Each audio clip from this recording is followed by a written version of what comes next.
Hello everyone. इस video में हम लोग नीट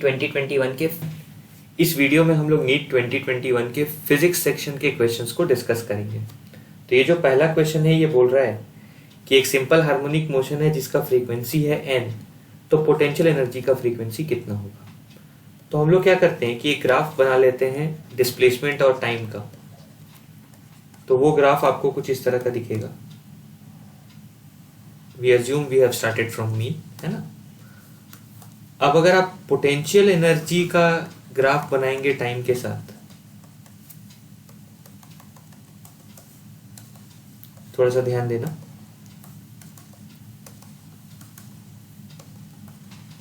जब मीन पे रहोगे तो पोटेंशियल एनर्जी मैक्सिमम होगा, एक्सट्रीम पे पहुंचोगे तो मिनिमम होगा, फिर मीन पे मैक्सिमम होगा, एक्सट्रीम पे मिनिमम होगा, फिर मीन पे मैक्सिमम होगा।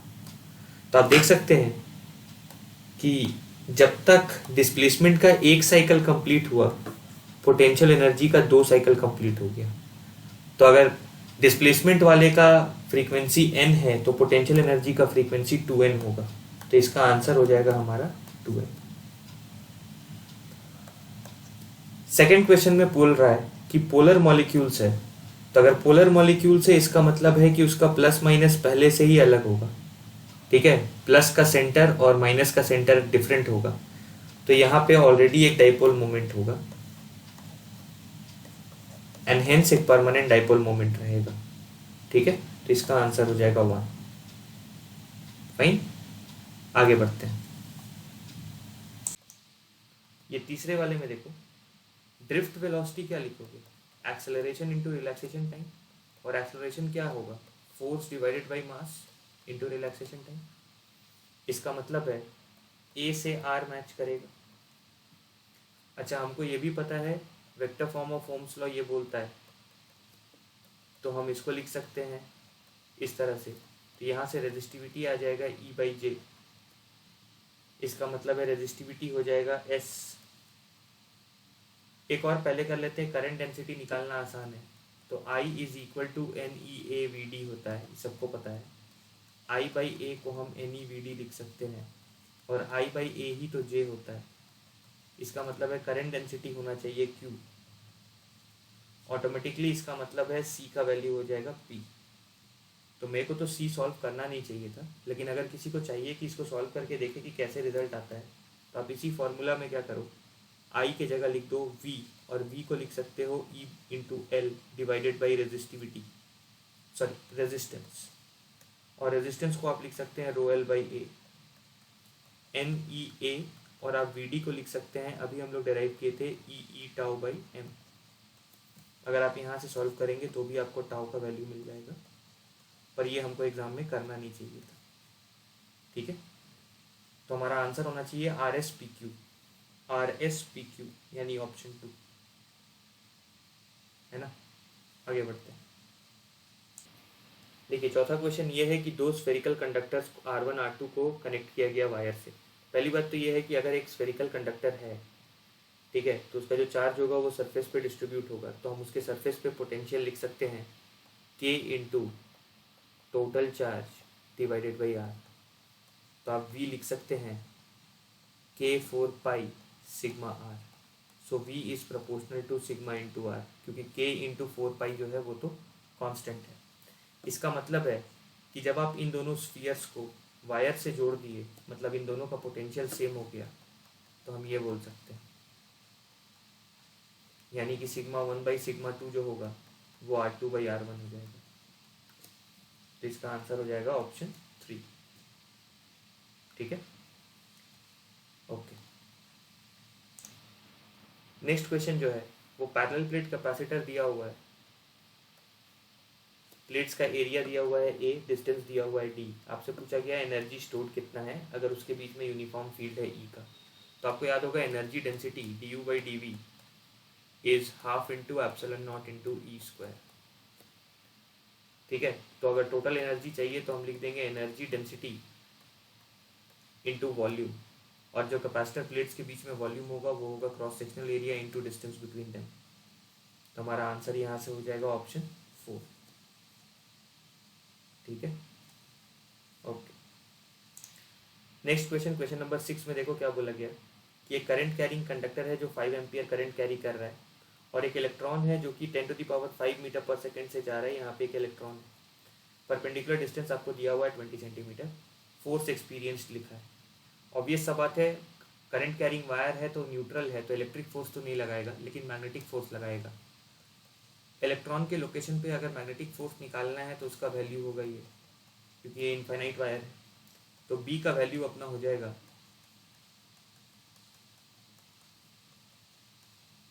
आर है 20 सेंटीमीटर मतलब 1/5 मीटर, तो बी का वैल्यू हो जाएगा 10⁻⁻7 × 50। और हमको पता है B will be out of the plane, ये तो हम निकाल सकते हैं। तो बी और वी के बीच का एंगल यहाँ 90 है, तो जो फोर्स एक्सपीरियंस्ड होगा वो होगा Q × V × B × sin 90। तो हम फोर्स एक्सपीरियंस लिख सकते हैं, Q इलेक्ट्रॉन है ये, तो 1.56 × 10⁻⁻19 V × B sin 90 तो 1 है। यहाँ से देखो 1.6 × 5 हो जाएगा 8, 10⁻⁻25 × 10 ये हो जाएगा 10⁻⁻20 मीटर। तो हमारा आंसर हो जाएगा ऑप्शन 1। ठीक है, इलेक्ट्रिक फोर्स लगेगा नहीं, सिर्फ मैग्नेटिक फोर्स लगेगा और उसका वैल्यू हम लोग कैलकुलेट कर लिए, दैट इज 8 × 10⁻⁻20। क्वेश्चन नंबर 7 में देखो ई का तो हम लोगों को याद रह जाता है कि ml²t−2 होगा, और जी का हम लोग को एक्सप्रेशन याद रह जाएगा फोर्स × r²/m²। फोर्स का हमारे पास है ml_t−2, r² हो गया l² और ये हो गया m²। तो जी का डायमेंशन जो हमारे पास आ जाएगा वो आ जाएगा m−1 l³ t−2। अब मेरे को चाहिए E/g का डायमेंशन, तो हम E/g का डायमेंशन के लिए बस क्या करेंगे, डिवाइड कर देंगे।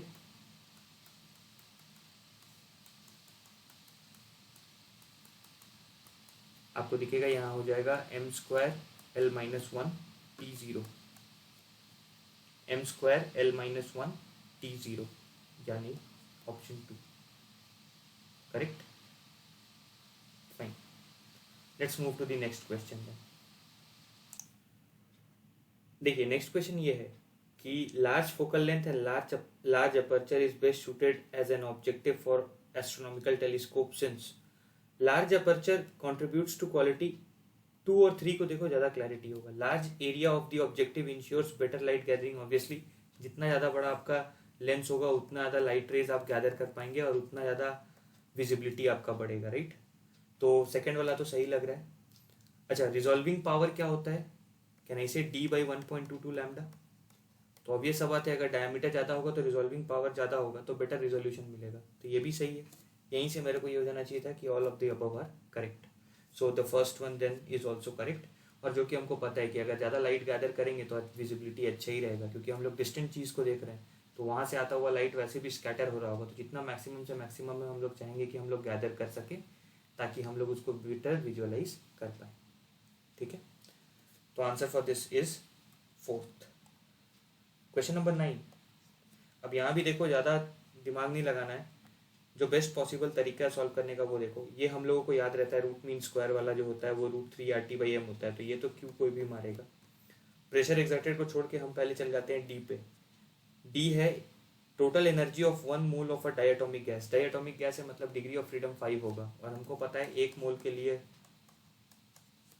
F/2 RT होता है, तो डिग्री ऑफ फ्रीडम डायटोमिक के लिए 5 होगा, तो इसका आंसर तो R होने वाला है।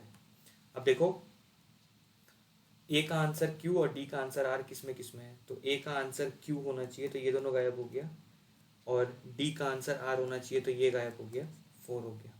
सॉल्व ही नहीं करना और ज़्यादा, ठीक है। ओके,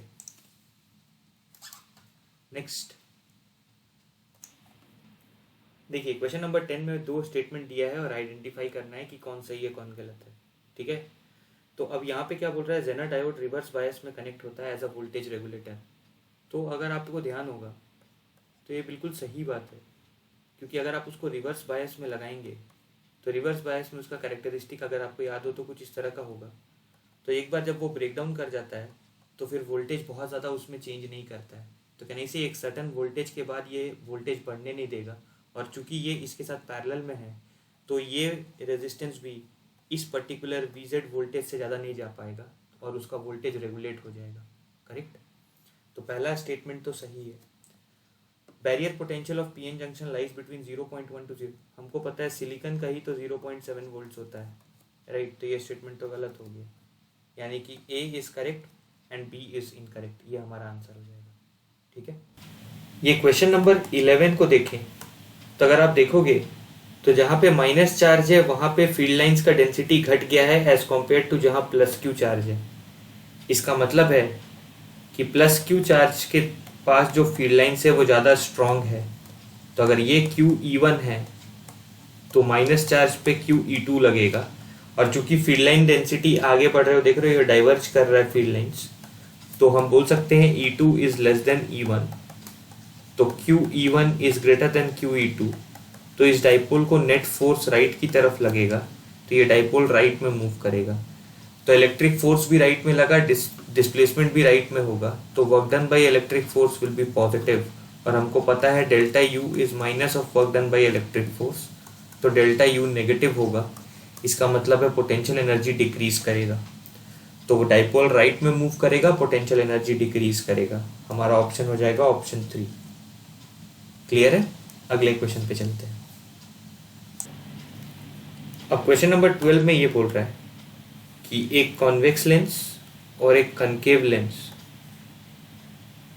इनको सेम एक्सिस पे रखा गया है d डिस्टेंस पे। इनको थोड़ा इधर ले आते हैं।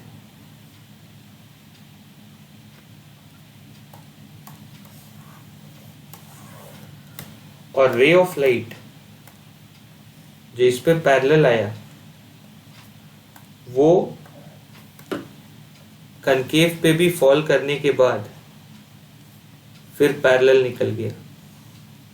इसका मतलब है कि ये लाइट, तो अगर ये लाइट पैरेलल था तो वो जाके मीट करना चाह रहा होगा focal length of convex lens पे, और अगर वो फॉल किया कनकेव पे और उसके बाद पैरेलल हो गया, मतलब ये point focal length of concave भी रहा होगा, तभी तो वहाँ कनकेव लेंस को लगा कि मेरे फोकस तक आने वाला रेज है तो इसको पैरेलल कर दो। इसका मतलब है दोनों का फोकस कॉन्साइड कर रहा होगा। इसका मतलब है ये डिस्टेंस है F1 और ये डिस्टेंस है F2। यहाँ से आपको D का वैल्यू मिल जाएगा F1 माइनस F2, ये अपना हो जाएगा 20 माइनस 5 15 सेंटीमीटर। तो हमारा आंसर हो जाएगा ऑप्शन 3। ठीक है, आगे बढ़ते हैं। ओके, क्वेश्चन नंबर 13 में बोला है कि escape velocity from surface of earth, तो यानी कि √2 gm/r होगा। अब किसी दूसरे प्लैनेट की बात कर रहा है और उसको आपको एक इन्फॉर्मेशन दिया है कि उस प्लैनेट का मास डेंसिटी जो है वो अर्थ जितना ही है, लेकिन उसका रेडियस 4 टाइम्स है। तो अगर रेडियस 4 टाइम्स है तो वॉल्यूम कितना हो जाएगा 64 टाइम्स। मास डेंसिटी सेम है तो उसका मास 64 टाइम्स मास ऑफ अर्थ हो जाएगा, और उसका radius 4 times radius of earth हो जाएगा। तो वहाँ पे जो स्केप वेलोसिटी होगा वो होगा √2 gm mass of planet by radius of planet. तो अगर अपन पुट करें वैल्यूज तो ये आपको दिख जाएगा कुछ ऐसा 16.4, यानी ये हो जाएगा 4b। तो हमारा आंसर हो जाएगा option 1। This is the required answer, option 1। Fine, let's move to the next question, question number 14।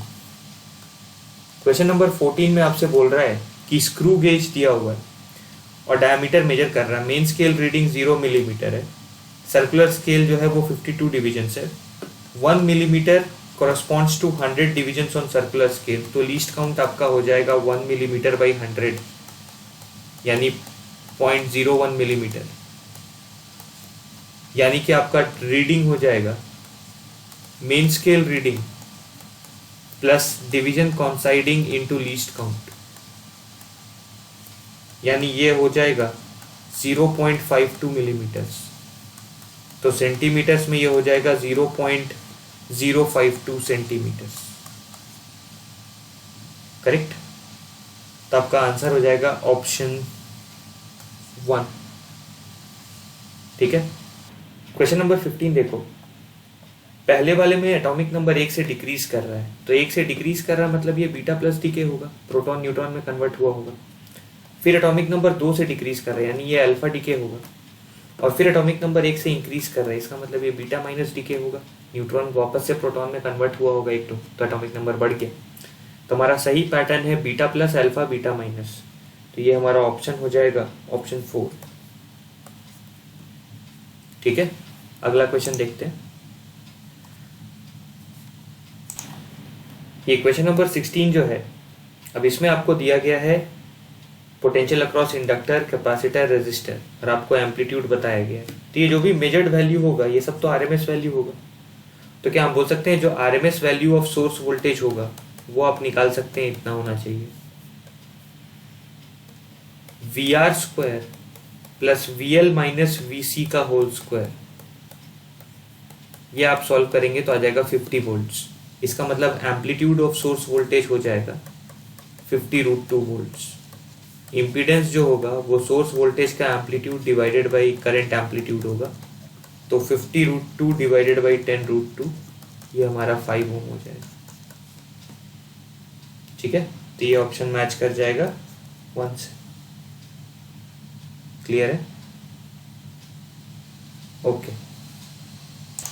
और ये जो हमारा ऑप्शन था आई थिंक ये 5/√2 था। ओके, अगले क्वेश्चन की तरफ पढ़ते हैं। अब क्वेश्चन नंबर 17 में देखिए कि वो S height from the surface of the earth release किया गया है, तो उस समय सिर्फ पोटेंशियल एनर्जी रहा होगा और वो mgs रहा होगा। हम उस इंस्टेंट की बात कर रहे हैं जब kinetic energy 3 times of potential energy है, मतलब हाफ mv² 3 mgh के बराबर है, जहाँ पे h height from the earth at that instant है। हम ये भी कह सकते हैं कि किसी भी गिवन इंस्टेंट पे mgs जो होगा वो हाफ mv² प्लस mgh के बराबर होगा। यहाँ से हम हाफ mv² को 3 mgh पुट कर देते हैं, यहाँ से h का वैल्यू आ जाएगा s/4, और आप v² को लिख सकते हैं 6gh, वैल्यू पुट कर दो तो v का वैल्यू आ जाएगा √3gs/2, है ना, √3gs/2। तो हमारा आंसर होना चाहिए हाइट तो होगा s/4 और स्पीड होगा √3gs/2, तो ये अपना आ जाएगा ऑप्शन 1। ओके, क्वेश्चन नंबर 18 को अगर देखें तो Sn को जिस तरह से डिफाइन किया गया है तो हम उसको इस तरह से लिख सकते हैं, यानी a/2 को कॉमन ले लें,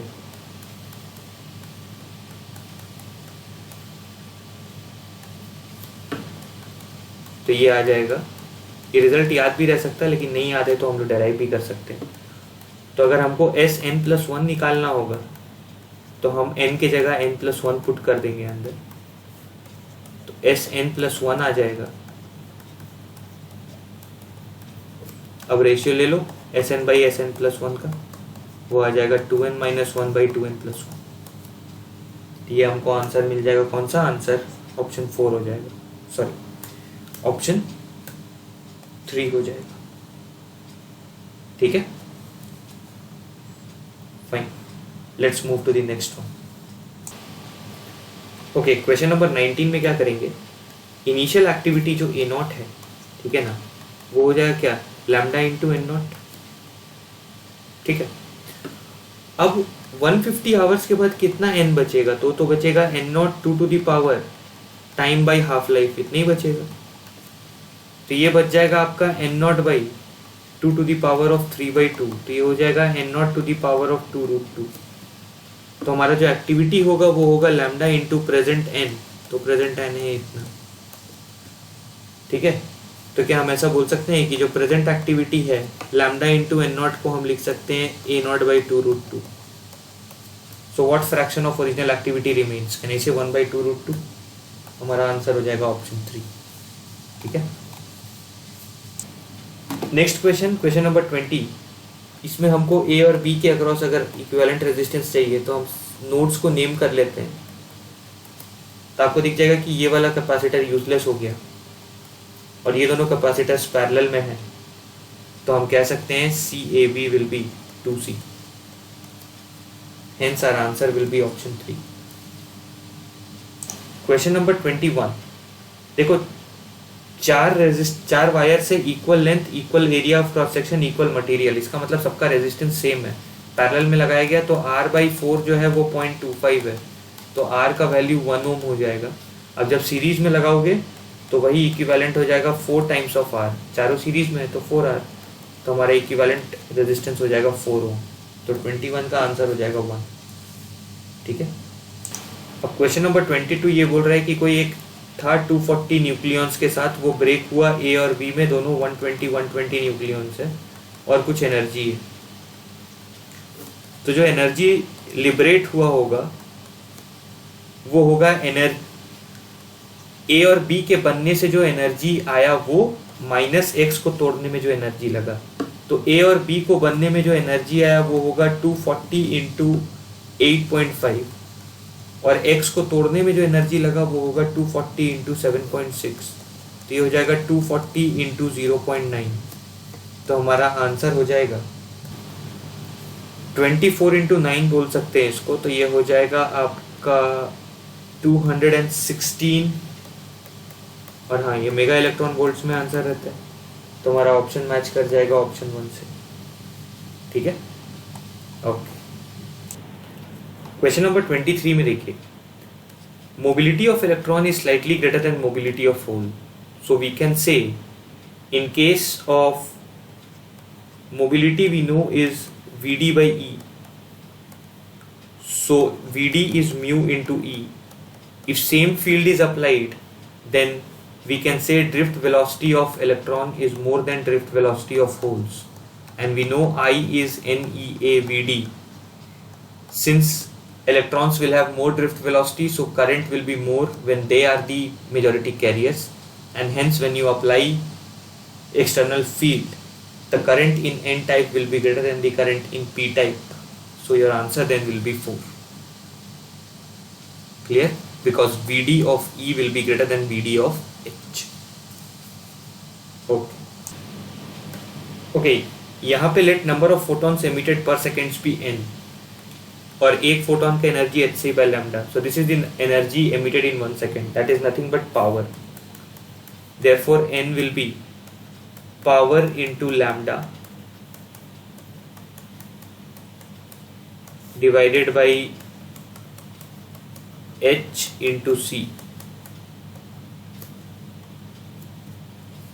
From here you can calculate n will be equal to 10 to the power 16. Just cross verify once. That should be 10 to the power 16. Hence our answer then should be 4. Question number 25 हमने बहुत बार किया है. आपको याद होगा कि अगर आप एक इनसाइड पॉइंट पे कंसिडर करेंगे तो करंट डेंसिटी अगर आपका J मान के चलो तो आप कुछ ऐसा लिख पाओगे उसको. तो यहां से आपको B का वैल्यू मिल जाएगा. So B is proportional to R inside. और अगर आउटसाइड पॉइंट पे लिखोगे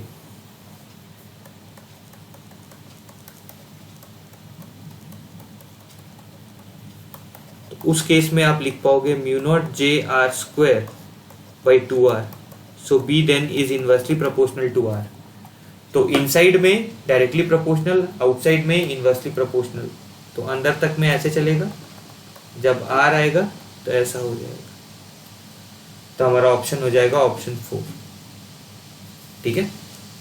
ये एक स्टैंडर्ड क्वेश्चन भी है, लेकिन अगर भूल जाओ तो डेराइव भी कर सकते हो. ओके. ठीक है. क्वेश्चन नंबर 26 में, तो जब वो बॉल गिर रहा होगा तो एक तो mg लग रहा होगा, एक उस पर बाइंड फोर्स लग रहा होगा और फिर विस्कस फोर्स लग रहा होगा. और चूंकि कांस्टेंट हो गया है तो इन तीनों का नेट फोर्स जो 0 हो रहा होगा, तो ये रिलेशन फॉलो करना है. अब mg तो हमको समझ में आ गया. mg तो है density into volume of the ball into g. ये जो बाइंड फोर्स होगा वो होगा density of the liquid into volume into g. तो ये हो जाएगा mg/2. बस यहीं से अब विस्कस फोर्स निकाल लो. तो ये जो विस्कस फोर्स होगा ये हो जाएगा mg/2. ठीक है. ऑप्शन 2. ठीक है. ओके, क्वेश्चन नंबर 27 में अगर आप रे को ट्रेस करेंगे तो पहला हफ्ते 90 आ जाएगा, तो ये एंगल 30 है, तो आपको पता है ये एंगल भी तब 30 हो जाएगा। ठीक है, क्योंकि आपका R1 0 है और आपको पता है R1 प्लस R2 मिला के A होना चाहिए, तो ये अगर 0 है तो R2 A के बराबर होगा, तो 30 के बराबर हो जाएगा। आपका जो क्रिटिकल एंगल है वो है साइन इनवर्स 1/√3। ऑब्वियस सा बात है, इसका मतलब है theta C is greater than 30 degrees. अगर ग्रेटर देन 30 डिग्रीज है मतलब TIR नहीं होगा, रे बाहर तो आ जाएगा, और ये एंगल होगा एंगल ऑफ इमर्जेंस। अब पॉइंट ए जो है वहां पे हम स्नेल्स लॉ लगा दे अगर, तो हम लिख सकते हैं mu into sine 30 is 1 into sine e. यहां से साइन ई आ जाएगा √3/2, तो ई आ जाएगा 60 डिग्रीज। तो हमारा आंसर हो जाएगा ऑप्शन 2। ठीक है, ओके। क्वेश्चन नंबर 28 में अगर चार्ज ऑन कैपेसिटर लिखना चाहें तो उसको हम लिखेंगे Q इक्वल टू CV, तो हम उसको लिख सकते हैं CV0 साइन ओमेगा टी। तो फील्ड बिटवीन दी कैपेसिटर हो जाएगा Q/A एप्सिलॉन नॉट। तो अगर हम थोड़ा सा इसको रीअरेंज कर दें,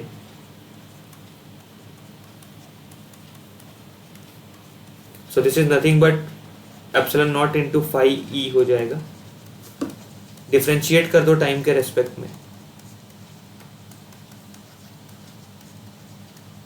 और यही चीज तो डिस्प्लेसमेंट करंट है, तो dQ/dt करना है, मतलब इस चीज को डिफ्रेंशिएट करना है टाइम के रेस्पेक्ट में CV0 साइन ओमेगा टी को, तो आ ही जाएगा अपना, ये मैच कर जाएगा ऑप्शन 2 से। ठीक है, ये हमारा आंसर हो जाएगा।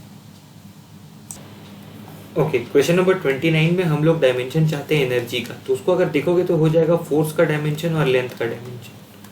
तो फोर्स का डायमेंशन तो रहने दो, लेंथ का डायमेंशन को ऐसे इस तरह से ऑल्टर कर देते हैं थोड़ा सा यहाँ पे इस, अच्छा ये जो डायमेंशन बीच में बना यही तो एक्सेलरेशन का डायमेंशन है, करेक्ट, यही हमारा डायमेंशन आ जाएगा, करेक्ट। तो हमारा आंसर हो जाएगा ऑप्शन 3। क्वेश्चन नंबर 30 में देखिए, 1.5 के सेल को आप बैलेंस कर रहे हैं, potential gradient into balancing length 36 centimetre. अगली बार वो सेल जो जिसको बैलेंस करवाना है वो 2.5 का है, लेकिन आपको याद रहना चाहिए जो पोटेंशियल ग्रेडियंट है ये प्राइमरी सर्किट का होता है पैरामीटर, तो प्राइमरी सर्किट अनचेंज्ड है तो लैम्डा भी अनचेंज्ड होगा, और नया बैलेंसिंग लेंथ मान लो L हो गया, तो ये आप रेशियो ले लेंगे, तो ये हो जाएगा 3:5 इज 36/L। यहाँ से आपको L का वैल्यू मिल जाएगा 60 सेंटीमीटर्स, तो आपका आंसर हो जाएगा ऑप्शन 2। ओके, क्वेश्चन नंबर 31 में 10 न्यूटन के फोर्स को बैलेंस कर रहा है स्ट्रेच ऑफ 5 सेंटीमीटर, तो K इंटू 5/100 इज 10, तो K का वैल्यू हो जाएगा 200। जब 2 kg का मास उससे ऑसिलेट कराओगे तो time of oscillation time period निकलेगा 2π√m/k, हो जाएगा 2π√m/k। यहाँ से हो जाएगा 2π/10, तो π/5 0.628 सेकेंड्स। हमारा आंसर हो जाएगा ऑप्शन 1। ठीक है,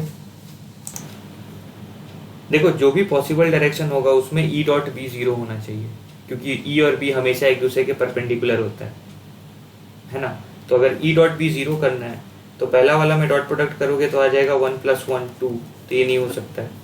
दूसरा वाला में करोगे तो आ जाएगा 1 + 1 2, ये भी नहीं हो सकता है।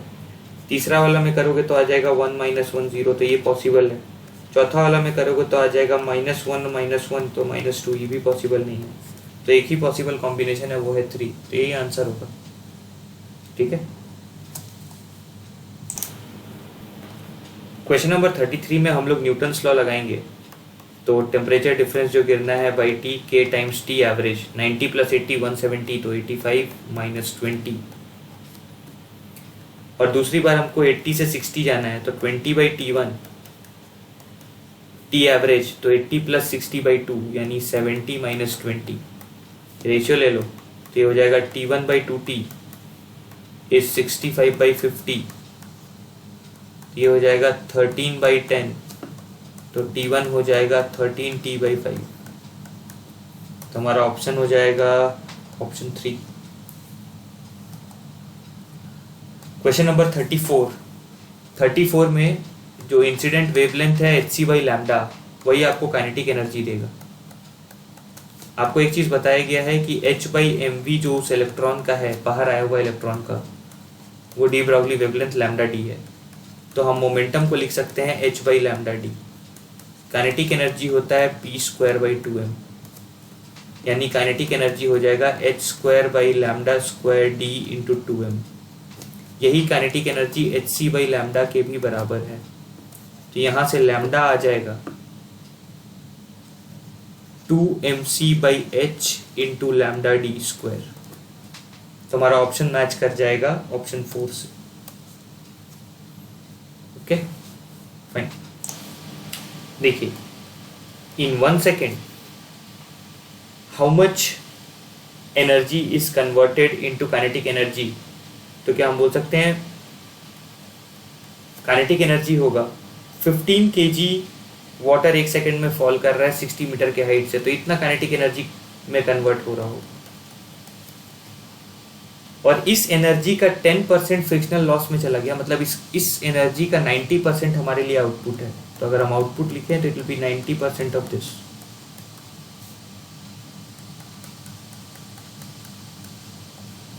कट गया, ये हो जाएगा 90 × 90, तो हमारा आउटपुट हो जाएगा 8100। ये 1 सेकेंड में इतना एनर्जी यूज हुआ या इतना एनर्जी प्रोड्यूस हुआ, तो हमारा जो पावर है आउटपुट का वो हो जाएगा 8.1 kilowatt. Hence option 3 is correct. Fine. So with this we have ended section A. Let's move on to section B then.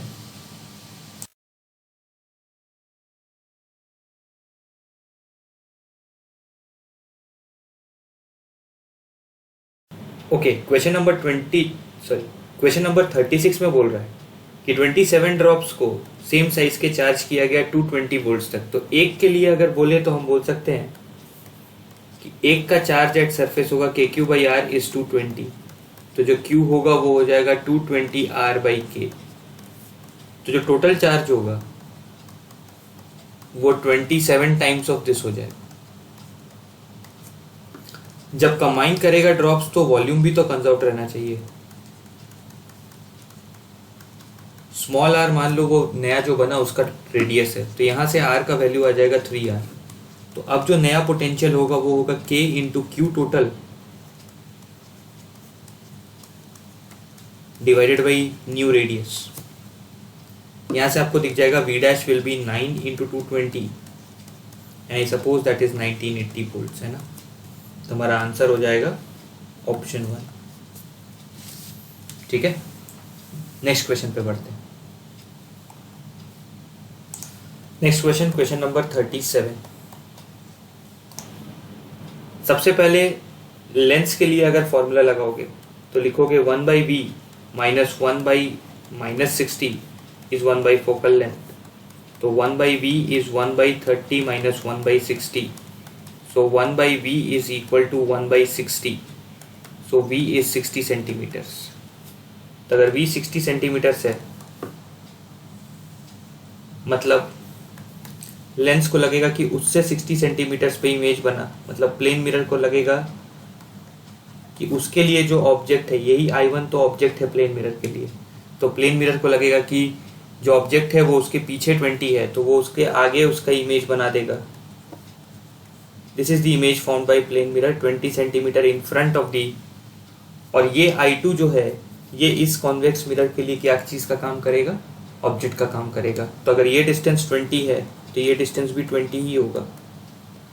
अब अगर तुम लेंस फॉर्मूला लगाओगे फॉर कन्वेक्स अगेन,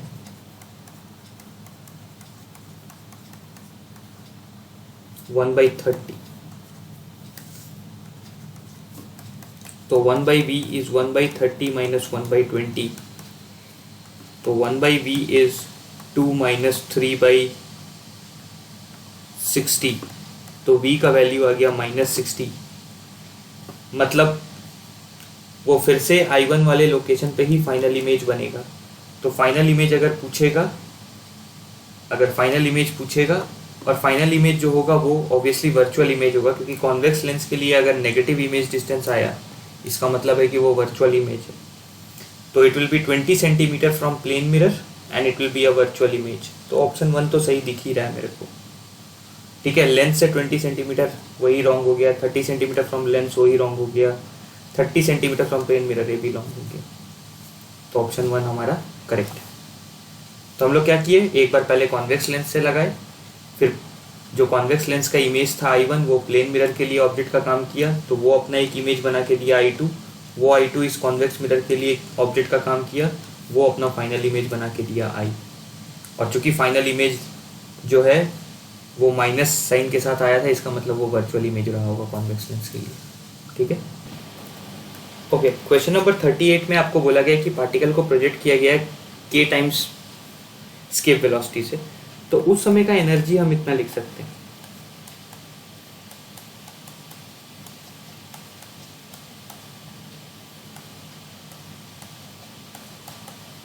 और जब हाईएस्ट पॉइंट पे पहुंचोगे तो काइनेटिक एनर्जी तो होगा नहीं, तो उस समय जितना भी एनर्जी होगा वो पोटेंशियल में कन्वर्ट हो गया होगा।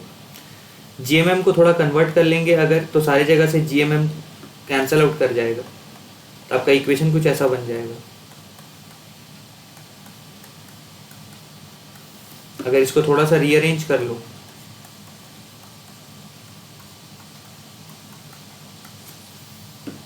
तो ये अगर आप क्रॉस मल्टीप्लाई कर दें,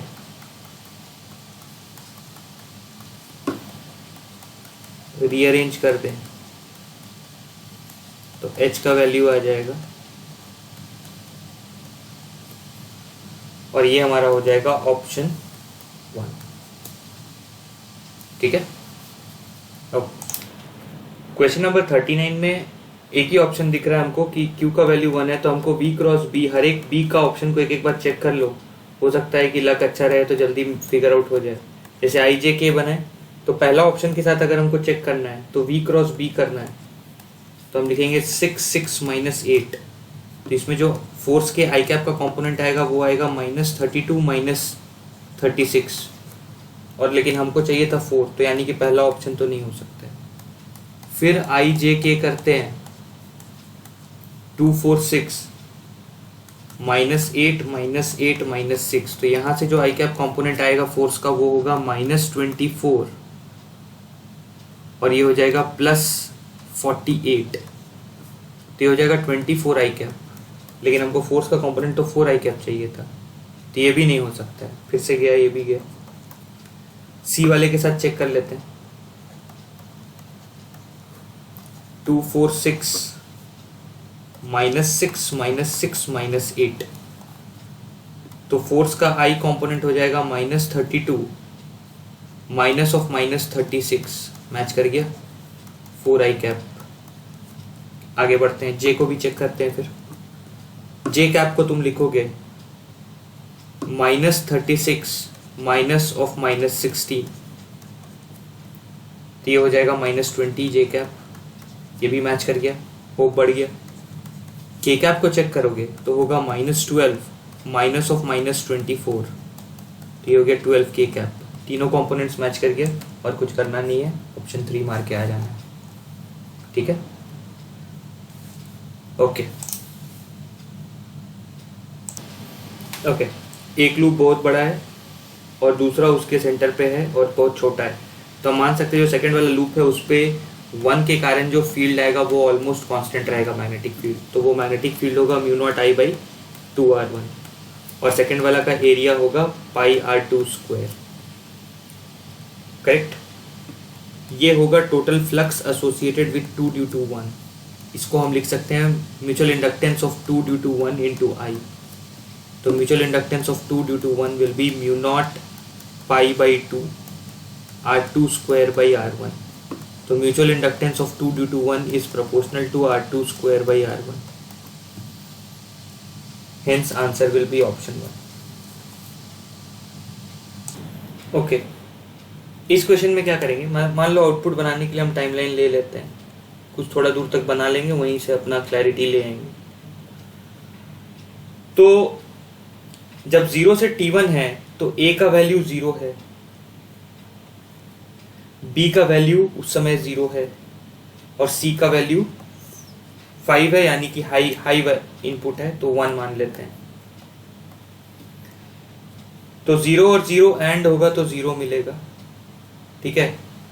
और 0 और 1 का एंड होगा तो 0 मिलेगा, नैंड होगा तो 1 मिलेगा, 1 और 0 का और होगा तो 1 मिलेगा। तो उस समय मेरा आउटपुट हाई होना चाहिए, तो आउटपुट हाई है। अगर आउटपुट हाई होना चाहिए तो ये कैंसल आउट कर गया, ये कैंसल आउट कर गया। अब आ जाओ T1 से T2 के बीच में। तो T1 से T2 के बीच में अगर देखोगे तो A का वैल्यू हाई है, B अभी भी लो है, C अभी भी हाई है। तो 1 और 0 का एंड अभी भी 1 और 0 का एंड अभी भी 0, 1 और 0 का नैंड 1 और 0 का नैंड अभी भी 1, ये अभी भी 1 आउटपुट। तो मतलब मेरा सेकेंड हाफ में भी आउटपुट T1 से T2 के बीच में भी हाई रहना चाहिए। यहाँ देखो लो है, कैंसल आउट कर दो, 3 आंसर हो जाएगा, ठीक है।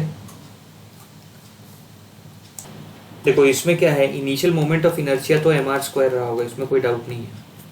जब तुम 90 डिग्री सेक्टर रिमूव कर दिए तो अब मास बचा 3m/4, और उस पूरे मास का अभी भी एक्सिस से डिस्टेंस तो r ही है, तो वो r² हो जाएगा, यानी ये हो जाएगा moment of inertia.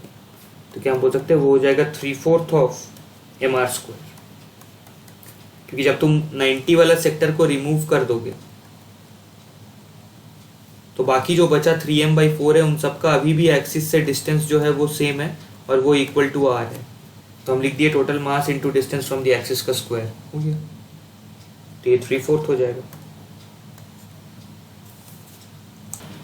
Okay, question number 43, हमको I3 और I1 का रेशियो चाहिए, ठीक है। तो पहला बात तो यह है कि I1 equal to I2 plus I3 हो जाएगा, और I1 इक्वल टू, हमको ये पता है कि I2 R2 जो है वो I3 R3 के बराबर होगा। तो हम I2 को रिप्लेस कर सकते हैं I3 R3 by R2 plus I3। तो I1 हो जाएगा R2 plus R3 I3 by R2। तो I3 बाई I1 हो जाएगा R2 by R2 plus R3। तो ये अपना आंसर दे देगा ऑप्शन 3, ठीक है। At t equal to 4 seconds car का वेलोसिटी हो गया होगा 4 × 5 यानी 20 मीटर पर सेकेंड। तो जो बॉल निकला होगा जिसको कि आप रिलीज किए थे drop out of the window, वो ये हॉरिजॉन्टल कंपोनेंट गेन कर लिया होगा 20 मीटर पर सेकेंड का। t इक्वल टू 6 सेकेंड्स तक अब वो प्रोजेक्टाइल मोशन फॉलो करेगा। तो t इक्वल टू 6 सेकेंड्स पे ये कंपोनेंट तो 20 मीटर पर सेकेंड ही रहेगा, उसके पास एक vy कंपोनेंट आ गया होगा, और आप लिख सकते हैं minus vy is minus 10 × 2, so vy component is also 20। तो टोटल स्पीड उसका हो जाएगा √20² प्लस 20², तो 20√2। और चूंकि वो फ्री फॉल कर रहा है तो उसका एक्सेलरेशन का मैग्नीट्यूड होगा 10 मीटर पर सेकेंड स्क्वायर डाउनवर्ड डायरेक्शन में। तो हमारा आंसर हो जाएगा 1, ठीक है। अगले क्वेश्चन पे बढ़ते हैं, क्वेश्चन नंबर 45 पे। A step down transformer is connected to an AC main supply 220 volt is made to operate at 11 volt 44 watt lamp. Ignoring power losses, what is the current in primary circuit? तो आप सोच करके देखिए कि अगर आपका output 44 वाट है तो इनपुट भी 44 वाट होगा, तो 220 into input primary current is equal to 44। तो प्राइमरी करंट जो होगा वो 44/220 हो जाएगा। 22 से इसको डिवाइड कर दो तो ये 2/10 हो जाएगा, तो ये 0.2 एम्पियर हो जाएगा। क्योंकि कोई लॉस नहीं है तो जितना आउटपुट पावर है उतना ही इनपुट पावर होगा, उसको Vp इंटू IP लिख दी। ओके, क्वेश्चन नंबर 46 देखिए। 10 मीटर हाइट से गिराया गया, तो जब वो रीच कर रहा होगा तो ये होगा 2 × 10 × 10। और अगर वापस उसको उतना ही हाइट चाहिए तो ये रिबाउंड भी उतने ही से किया होगा। यानी कि अगर हम इम्पल्स पूछें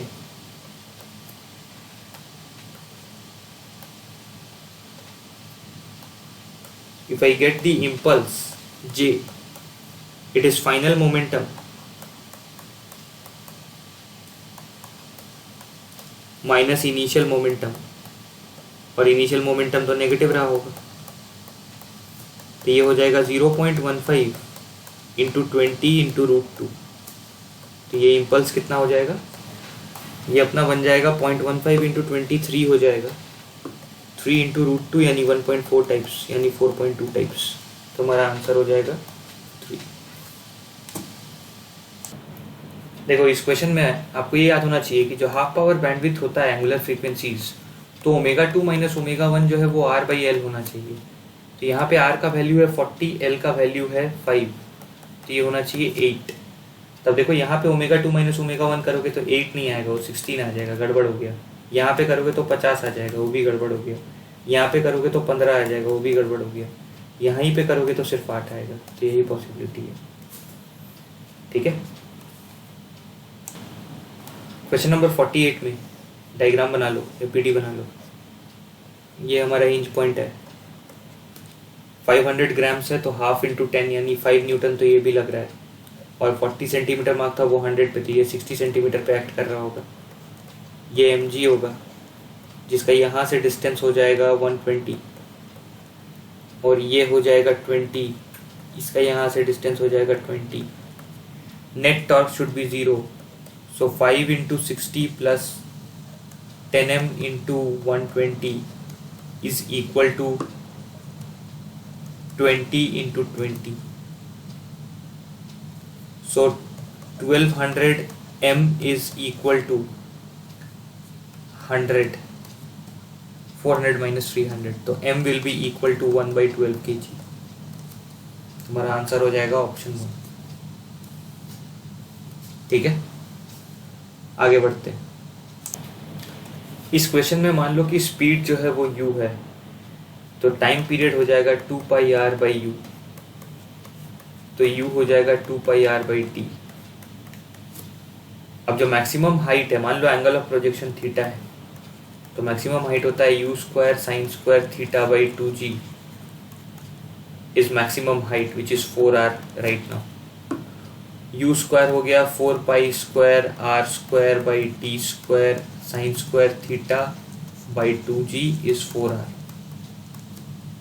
4 और 4 कैंसिल कर गए, यहाँ से एक r और एक r कैंसिल कर गया, तो हम लोगों को मिल गया sin² θ इज 2gt² π² r। तो sin θ हो जाएगा इसका रूट,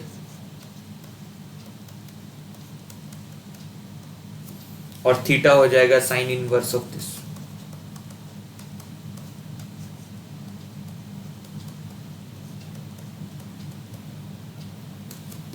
अब अगर आप देखोगे तो ये मैच कर जाएगा ऑप्शन 1 से। ठीक है, अब इस क्वेश्चन में अगर पहली बार इक्विलैटरल ट्रायंगल बनाओगे तो एक सिंगल लूप का पेरीमीटर हो जाएगा 3a, टोटल 4 टर्न बनेगा। ठीक है, इक्विलैटरल के केस में 4 टर्न बनेगा। एरिया हो जाएगा √3/4a² इंटू आई, ये एक मैग्नेटिक मोमेंट एक टर्न का, ऐसा 4 टर्न बना है, तो हो जाएगा magnetic moment √3i into a²। ठीक है, ऑब्वियसली स्मॉल आई यहाँ पे हम ले लिए, कैपिटल आई दिया हुआ है तो कैपिटल आई बना लो। तो ये इक्विलैटरल ट्रायंगल के लिए हो गया। अगर स्क्वायर बनाओगे तो पेरीमीटर एक का आएगा 4a, तो ऐसा 3 टर्न बना सकते हो। एक टर्न का एरिया a², करंट i, ऐसा 3 लूप। तो देख सकते हो इक्विलैटरल ट्रायंगल के लिए √3ia², स्क्वायर के लिए 3ia²। तो हमारा आंसर हो जाएगा option 2। So with this then we have finished the discussion of NEET 2021 physics section. Fine. Thank you everyone.